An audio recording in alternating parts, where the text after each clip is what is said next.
Taifa limejawa na huzuni kubwa kwa kuwa mtu mahiri na shupavu leo ameondoka duniani. RIP Charles Martin Hilary, uliyekuwa msemaji mkuu wa serikali ya mapinduzi ya Zanzibar na mkurugenzi wa mawasiliano ya rais.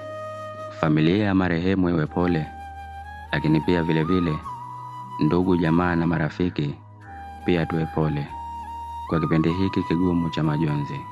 Marehemu Charles Martin Hilary, tutakukumbuka kwa mengi, ikiwemo uhodari, uzalendo na uadilifu ulioutoa katika kusimamia mawasiliano ya serikali kwa weledi na ufanisi mkubwa.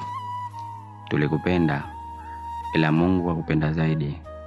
RIP Charles Martin Hilary. Mungu ailaze roho yako mahala pema peponi.